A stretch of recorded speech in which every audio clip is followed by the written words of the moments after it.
Hi friends, இன்றைக்கி தோசை மாவு எதுவும் இல்லாதனால கையில் கிடைக்கிற பயிரெல்லாம் கொஞ்சம் கொஞ்சம் எடுத்துகிட்டு அதுக்கப்புறம் கொஞ்சம் இட்லி அரிசி, கொஞ்சம் பச்சரிசி, கொஞ்சம் உளுந்தம்பருப்பு, கொஞ்சம் வெந்தயம் போட்டுட்டு அதை சரி குட்டியாக கல் வச்சுருந்தேன். அந்த கல்லில் ஒரு நேரத்துக்கு தானேன்னு சொல்லிவிட்டு ஆட்டி எடுத்துக்கிட்டேன்.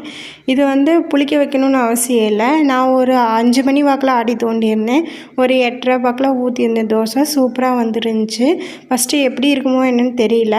அதுக்கப்புறம் இதுக்கு கொஞ்சமாக கார சட்னி அரைச்சி ஊற்றியிருந்தேன். இதில் கூட நீங்கள் கொஞ்சம் வெங்காயம் இதெல்லாம் போட்டு கூட சொல்லலாம். நான் அப்படியே தான் சுட்டிருந்தேன். கொஞ்சம் நெய் விட்டு சுட்டுக்கோங்க, சூப்பராக வரும் தோசை. ஃபஸ்ட் டைம் ட்ரை பண்ணியிருந்தேன், எனக்கு ரொம்ப பிடிச்சிருந்துச்சி. நீங்கள் இப்படி தான் கல்லில் ஆட்டணும்னு அவசியம் இல்லை, நீங்கள் மிக்சியில் கூட ஆட்டி தோண்டிக்கலாம். இன்றைக்கி டே எனக்கு இப்படி தான் ஹெல்த்தியாக போச்சு. தோசை மாவு இல்லாத நேரத்தில் நீங்கள் இதை ட்ரை பண்ணி பாருங்கள். ட்ரை பண்ணி பார்த்துட்டு எப்படி இருந்துச்சு எனக்கு கமெண்ட் பாக்ஸில் கமெண்ட் பண்ணுங்கள். தேங்க்யூ ஃபார் வாட்சிங். பாய் பாய்.